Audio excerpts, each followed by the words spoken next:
Hey guys, and welcome back to another episode of your Brains Coach podcast. My name is Angela Shurina. I'm your host. I'm your Brains Coach, and it is my job here to bring to you all the best, recent, cutting edge, most fascinating, useful, applicable, and effective brain body tools, brain mindset, body work tools, so you could take better control of your thoughts, of your emotions, of the systems and environment around you, so you could take better and better actions, so you could create better and better life experience that you absolutely love living.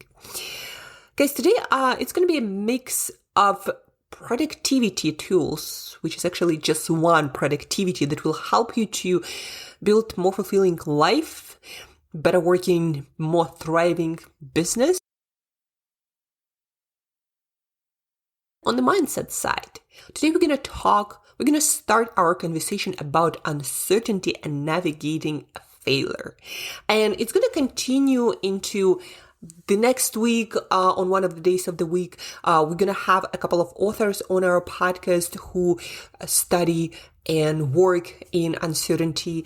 I'm hoping to get us my favorite Navy SEAL, high performance trainer, sooner than later. But then also we're going to have Susanna Furr, a co-author of the book, The Upside of Uncertainty, a guide to finding possibility in the unknown. So we're going to talk about mindset frames that I found very effective, and I hear them over and over and over again from entrepreneurs and business owners and just people who achieved a lot and went through all of the challenges that you gotta go through to achieve a lot of things. So how they think differently, how they conditioned their mind to think in order to successfully go through a lot of failure and challenges, in order to keep going, stay resilient, and at the end of it, achieve great things.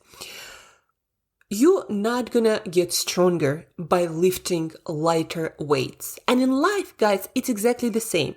If you're at a certain level and you know there is a next level that you wanna build and you're working on it, and maybe you're going through challenges and you're like, why is it so hard? But guess what? It's like in the lifting room. You don't get stronger. You don't grow more muscle by lifting lighter or the same weights. You only grow, you only expand your capacity by taking on harder and more difficult and more challenging in the lifting room, literally heavier stuff, and then you grow, and then you increase your capacity, and then you're stronger, and then you're able to do and finally achieve more. When life it's the same. Whether you are on your career path or you're building your business, whether you're developing anything, next level of anything, the way, as Ryan Holiday says, and he has a book like this, the obstacle is the way. The obstacle is the way. And it is the way because it allows you to build, quote unquote, muscle to be good enough to sustain the next level. I gave a talk on turning dreams and goals into real life accomplishments in August. And I talked there, one of the things that I talked about there was you are not good enough yet for the dream that you have. Because if you already were good enough, you would already have it. Business owners who have a business that may be an inspiration to you, or somebody who has the health that you want, the relationships you want, they have certain skills that you don't have yet. And that is why they don't have what you don't have. As simple as that. It's humbling. Some people from the audience then told me, at first I got mad, like, how am I not good enough yet for my vision? But then once you explained, I realized, I'm not yet good enough for the next role or for the next business level or for that relationships or the body. But I finished this piece obviously with that statement that you're not good yet enough yet. Yet is the key word. You can and have the capacity to build, develop, learn, and then once you are good enough, it's like with weight loss. People who maintain great weight and health and fitness are not different than from people who don't. They just have different skills that they develop. A skill of going to bed on time, a skill of prioritizing good nutrition, and skill of prioritizing exercise and making it happen, a skill of doing the right things when the easy thing is easier. They develop the skill mentally and physically, preparation, their organization. They develop the skill, and that's why they have it. And once you develop the same skills, you're going to have it too. That's why when I coach people, I always focus on the skill development. Okay, this is the goal. What do you need to do consistently? And I do it for myself as well. To have this goal, if you say you want to have this $1 million business, what are the skills, the habits that you need to have as a business owner to develop that on delivery side, on the selling and marketing side? What are your daily $1 million business owner habits and skills? And where are the gaps? And then you work on that and you develop those, and then you get a chance to achieve your goal. In fact, once you develop the skills, the goal that you have is going to be a byproduct of it. It's going to be something that you just naturally have because you focused on skill development. But the whole idea, the main point here is the goal that you have, the dream, the next level of anything will require you to work on skills, on certain habits, on things you don't know how to do, on learning. And all of this is going to be through challenges. It's like getting to next level in a game.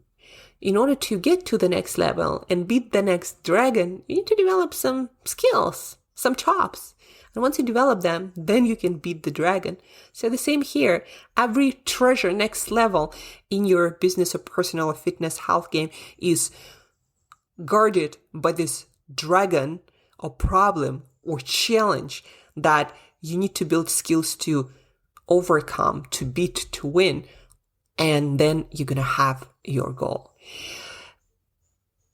The obstacle is the way. The challenge is the way. It's supposed to be hard. You're not going to get stronger by lifting lighter weights. But how do you get through those challenges? Not losing hope, persevering, keep going, even when you have no freaking guarantee how it's going to play out, when exactly, if. From my experience, people who succeeded, the only difference between them and people who failed their pursuit is they kept going, but they also kept turning and pivoting and listening and never stopped learning. And very often they would change their vision in so many different ways that by the time they got to their goal, the goal that they get is actually not the same as the goal that they had when they started, because they pivoted and they adjusted based on real life feedback. And they adjusted their product, their offering, right? When we're talking about business.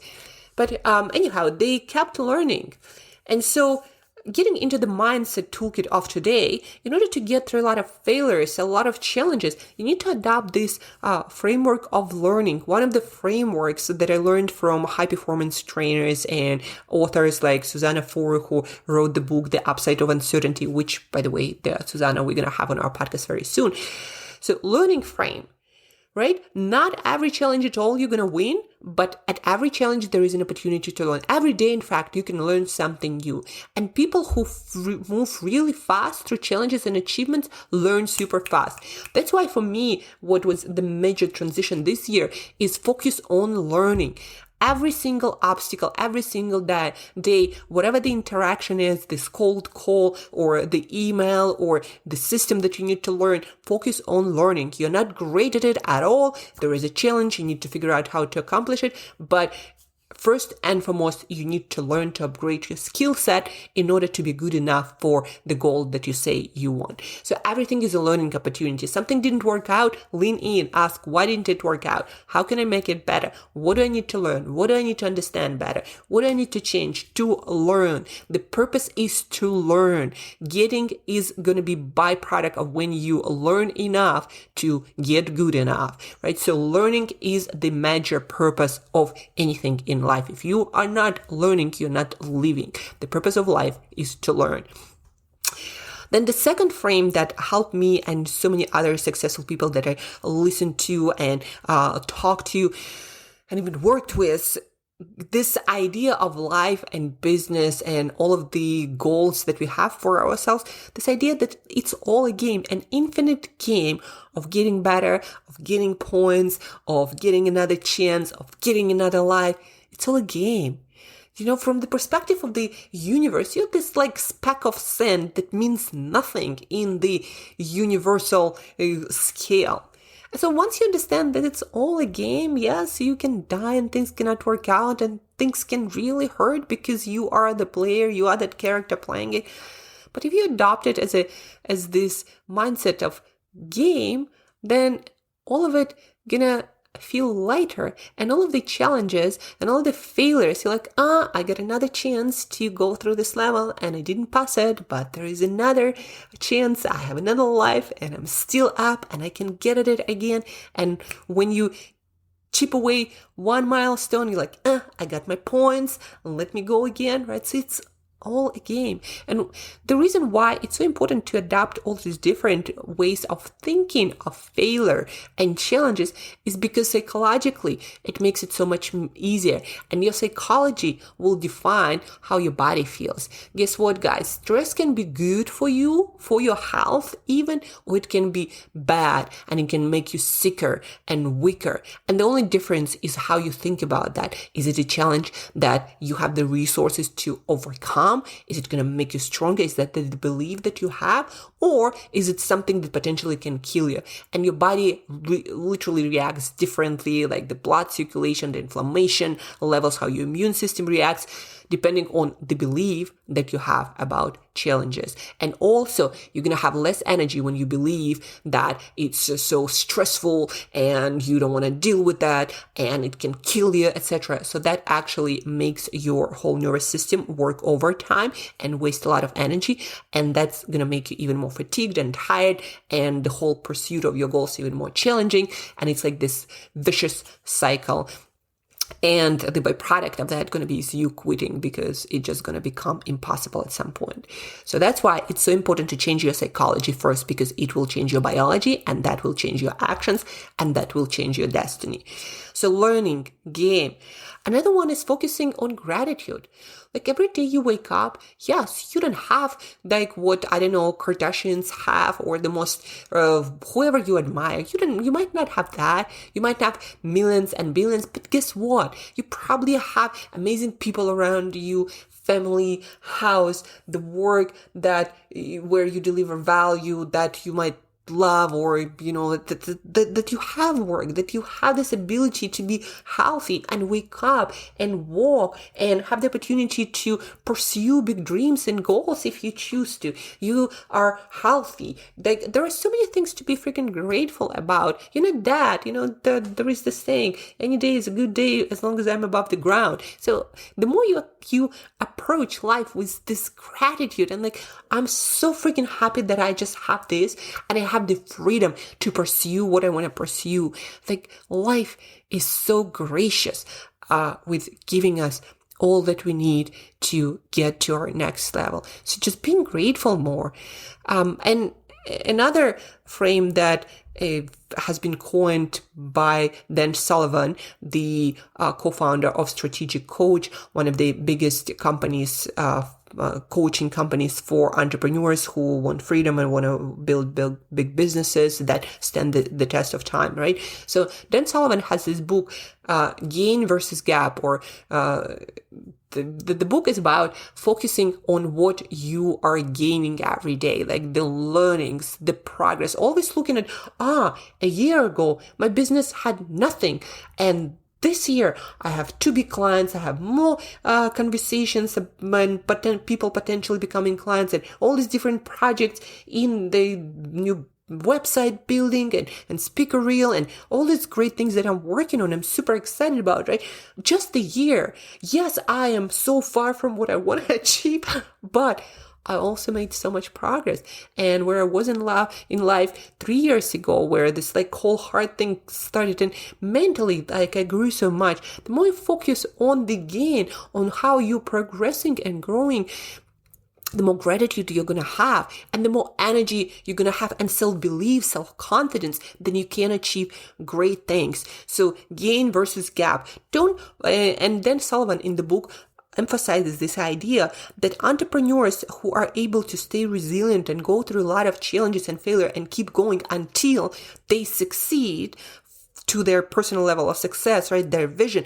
The main difference is they focus more on the gain, on where they've been, what they've built, how they've grown, versus the gap and never having enough. And that's a switch you can do in a nanosecond.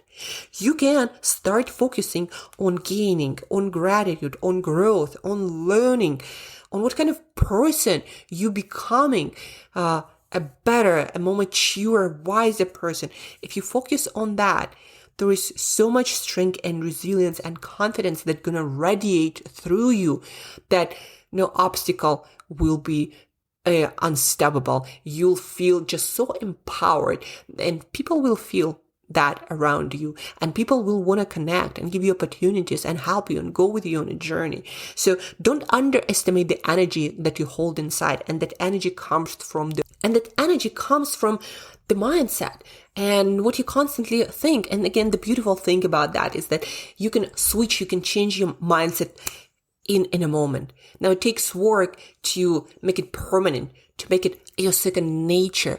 It makes work to make your new thinking your default kind of thinking. So you change your energy permanently. That's why those affirmations and morning routines, it's like reps in the gym. If you want to build a certain fitness, then you got to show up and do the reps. They're the same with mindset. If you want to build a certain kind of mindset, growth mindset, learning mindset, constant improvement mindset, then you got to train your thinking. And as we talked on this podcast, there is a three simple way to restructure your thinking in 3 steps. First, you record it, you notice it. Second, you revise it, you change your thoughts, and you write down your new thinking that you'd like to adopt, your new mindset, your new statements and informations, and then repeat. You repeat. So record, revise, repeat. 3 R's of changing your mindset. And just like muscle, it takes reps. So we talked about the learning frame, right? I'm learning every single failure, every single challenge, and an invitation into the game. So you get the chops, so you get the skills that the person that you envision, the business, the health, the fitness, the relationship that you envision, they become byproduct of your lifestyle. What do I need to learn? What skills do I need to acquire to have this goal? Gratitude and gaining, focusing on progress, on what you have to, again, manifest, to nurture, to grow this energy that will give you empowerment to overcome anything in your way. And you know that challenges are temporal. And that is the next mindset frame, timing, that you are not there yet. You might need more time to develop it. It might not be the exact right time for when the conditions come together. People, places, opportunities, economy, the world situation. It just might not be the time for that idea to grow and succeed yet. So you need to keep working, keep refining it, keep getting really, really good. It might not be the time yet. And over time, you'll change, you mature, and things change. And certain things will come together to make your idea, your next level, easy to become reality, right? So it's not just you when you're working on the goals, that manifesting them in the world, it's also the world. Time, evolution frame, that, your first idea, and that's what I hear from all these successful founders, is shit, guys. And in order to make it worthy of attention of the world, in order to bring value into the world, you need to work on it. So it's an evolution. When you were a kid, you didn't understand anything about the world. You were just like blob of, screaming and shouting and running around who couldn't take care of themselves. Humans are like very incapable when we are born. When you are an infant, you can't even feed yourself. You can't take care of yourself in any way. You won't survive without your caregivers, right? And so your idea idea is like that. This blob of messiness, which doesn't serve anyone. It just, like in your head, it might be clear. Very often, even in your head, it's not clear. But to the world, it's just this like blob of messiness that needs to evolve, to be refined, to be worked on, like a piece of art, right? Some artists work on their, writers work on their books for like years, sometimes several years, to make it into something good enough for an editor to look at. And then the editor will cut out like half of it and say, you need to rework the whole thing, right? So your first idea is in the process of evolution and it's never good enough. And so you are right now, might be at that point, maybe in the middle point, to the point where your idea gets as that good that it's going to bring you, for example, the income that you want. Evolution frame, it humbles you. It shows you, you know what? Maybe I don't get that traction because my idea is not good enough. And maybe I need to get it better in order for the world to pay attention and to, pay for my idea or the service or value that I'm trying to bring. Yet, so not yet. Evolution, just like you mature and you sometimes embarrassed and what kind of person you were and how bad you were. And sometimes I'm like, oh my God, I work with my clients and I got them results and I didn't know so many things that I know now. I'm like, how did that happen? I don't even know, right? So evolution. And then the last but not least is a hero framework or framing. Realize that heroes that we admire are made by quests, by challenges, by what's the best word? Heroes are made through quests and challenges and all these adventures that actually require going through a lot of hard stuff and figuring it out and being in this uncertain state. Am I going to figure it out? Heroes who we admire are the ones who, despite all the uncertainty, decided to commit to the result, to the mission. And sometimes they don't even see it coming into fruition in their lifetime, but they move it forward enough so the next generation stands on the shoulders of giants and can keep on working on that. The heroes that we admire, they're going through a lot of challenges. And so guys, when you wish for things to be easy, realize that that is not what a life of a hero, of someone who achieves things that were not there, of big, of great things worthy of the celebration and, world paying attention. If you want to be a hero, you gotta be ready. You wanna want the life of a hero, which is quests and challenges with a little bit of celebration and time off, a day here, a week there. But the rest of the time, it's in the pursuit, it's in the challenge, it's in embracing the messy, the uncomfortable, the failure, and not being good enough very often, and failing and falling short, and then getting yourself back up with a smile on your face, all in dirt and scars, and getting back up and keep going, right? That's who you admire. And that's the kind of person who achieved things in the world of uncertainty that we are living in. And that's how our ancestors developed this beautiful world that we live in, where so many people take comforts for granted. And when the failure comes their way or a challenge, they're like, oh, why me? Why is it so hard? Not you. That's the human condition. You want to build great things. You want to create something awesome. You gotta work hard for it. It's not going to be AI automated and you're just going to sit on the beaches of Miami or wherever that is and everything just going to come to you. Never going to happen. That's not how life works, guys. And I think the most important pitch of today's podcast is that change your expectations for appreciation and things will go a lot smoother. When in your mind, you understand that the mission you decide to take on will be a lot of challenges and the next level is always through hard stuff. Once you make this attitude adjustment, a lot of things just gonna be so much easier because I'm so grateful I actually have the opportunity to work on that, and all these other challenges that gonna teach me and mold me into a person that I need to become in order to have this and develop this vision. Just Change your expectations for appreciation. And again, things will get a lot easier. And when you're going through hard stuff, remember, it's a learning opportunity. Remember, it's a game. Remember, it might not be the time yet.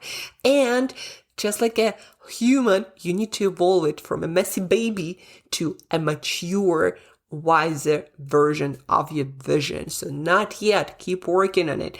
And then a hero. There is no hero without challenges, without quest, without hardships, without failure, without falling short.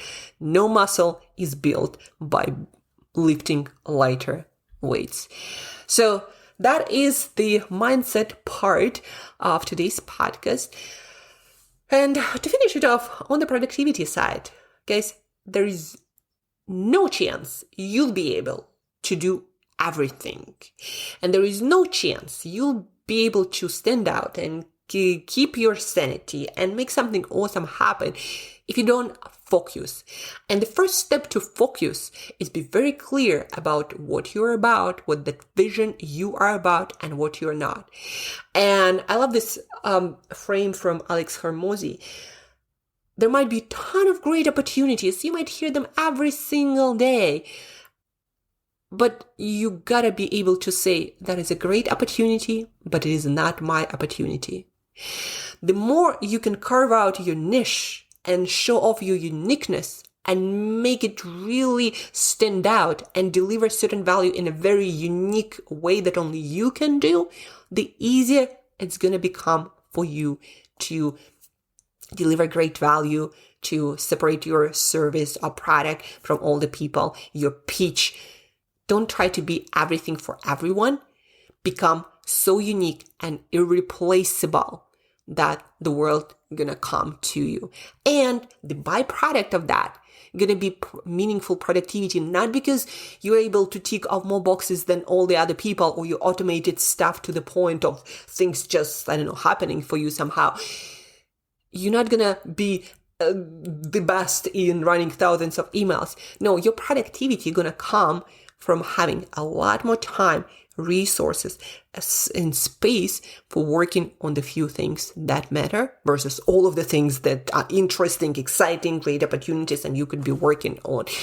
Life hates waste, and trying to work on everything and being nothing is a lot of waste. You're gonna, I often hear this pitches about different products. It's like, oh, we do this and we do that and this. And I'm like, at the end, so what's like the core thing? Yeah, you do all of this thing and kind of in your brain, then it's like nothing. And then you think to yourself, I think to myself, I'm like, oh my God, this person is trying to do in their days all of these things, and they try to distribute money and time and their marketing and all the resources among so many things. Like, what is left for one thing? I see clearly at this point that this is not going to work until the person focuses on just a couple of things. And that's also, you can learn from gurus of modern day productivity like Cal Newport, who wrote Deep Work, who also wrote recent Slow Productivity, really great book. And it's all about doing very few, but the right things for you versus trying to optimize everything and run thousands of things with AI, etc., which at the end of the day actually still ends up to being nothing, just noise, a lot of noise. And that's the main productivity advice for you for today. Focus, figure your thing out really, really, really clearly. So whenever opportunity, like invitation to a meeting, etc., comes through, you can immediately say, this is not related. I'm not wasting my time there. I'm going to keep working on my thing. And then saying yes to only few opportunities, but the ones that really move the needle forward. The more you're able to do that, the more space, time, resource, and abundance you're going to have, and the more influence and impact you're going to have on your core thing that you choose to work on. Be you. Be uniquely, indistinguishably you. Focus on your thing, and then the world will come to you. That's how greatness achieved and has been achieved throughout human history, even before we had AI. Guys, I hope that you found this useful. on the mindset side, how do you need to adjust your attitude in order to persevere, to go through everything you need to go through to make your thing good enough so the world notices, right? Where your mindset isn't your best friend. Ask yourself that and start adjusting with a 3-step plan. Record, revise, repeat, put in the reps. And the second, productivity. The first step to productivity is not trying to get more things done, but figuring out what are the right things to get done in the first place. Have an awesome Friday. It is Friday here. Get meaningfully productive with an attitude of superhero, learning, adjusting, and evolving. Stay tuned for our guest upcoming episodes on uncertainty, on mattering communication to inspire, to lift up and lead. A lot of cool stuff coming, so stay tuned. And also don't forget to share this episode with at least one person who might need this attitude adjustment to change their expectations for appreciation, to get meaningfully productive so they can stay on the right track to make amazing things happen. Thank you guys, and have a beautiful, inspired, learning day ahead.